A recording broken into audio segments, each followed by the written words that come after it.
கர்த்தருடைய பரிசுத்த நாமத்துக்கு மகிமை உண்டாவதாக. இன்று நாம் பார்க்க போகிற மிஷனரியின் பெயர் புனித செபாஸ்டின்.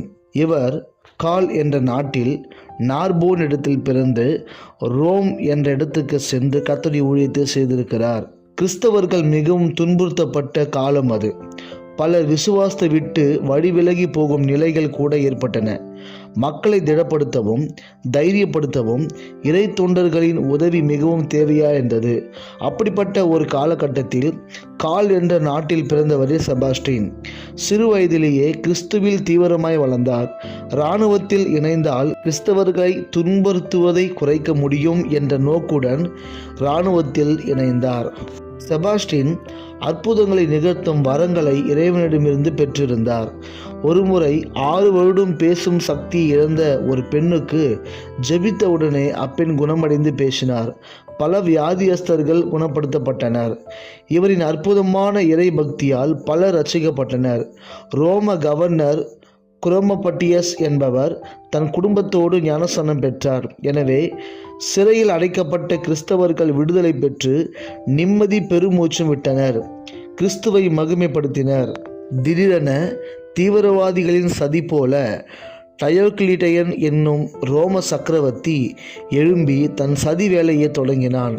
கிறிஸ்தவர்களுக்கோ தங்கள் விசுவாசத்தில் நிலைக்கவும் புதுப்பிக்கவும் அது ஏதுவாயிற்று. செபாஸ்டின் தந்திரமாக பிடிக்கப்பட்டு அம்பெய்து கொல்லும் கொலையாளிகளிடம் ஒப்படைக்கப்பட்டார். உடல் முழுவதும் அம்புகளால் தைக்கப்பட்ட அவர் சரிந்து கீழே விழுந்தார். மரித்து போனார் என்று விடப்பட்ட அவர் ஆண்டவரின் பலத்தால் எழுந்து நடந்தார். கிறிஸ்தவர்களின் பக்தி வாழ்வை கிறிஸ்துவில் நிலைக்கச் செய்தார். உபத்திரவங்களிலே தான் உண்மையான விசுவாசம் வெளிப்படும் என்பதை வெளிக்காட்டிய இவர் மீண்டும் பிடிக்கப்பட்டு தடிகளால் அடிக்கப்பட்டு 288 ஜனவரி மாதம் 20 ஒரு குளத்தில் வீசப்பட்டு தன்னுடைய ஜீவனை கர்த்தருடைய சமூகத்தில் ஒப்பு கொடுத்தார். இரத்த சாட்சியாக அவர் மரித்திருக்கிறார். அவருடைய வாழ்நாட்களில் அவர் சொன்ன அழகான பொன்மொழி, இயேசுவுக்கு சொந்தமானவர்களை சாத்தானிடமிருந்து பறிக்க சிரமம் பாராமல் உழைக்க வேண்டும் என்கிற அந்த வார்த்தை அநேகரை கிறிஸ்துவுக்காக உழைக்க தூண்டியது.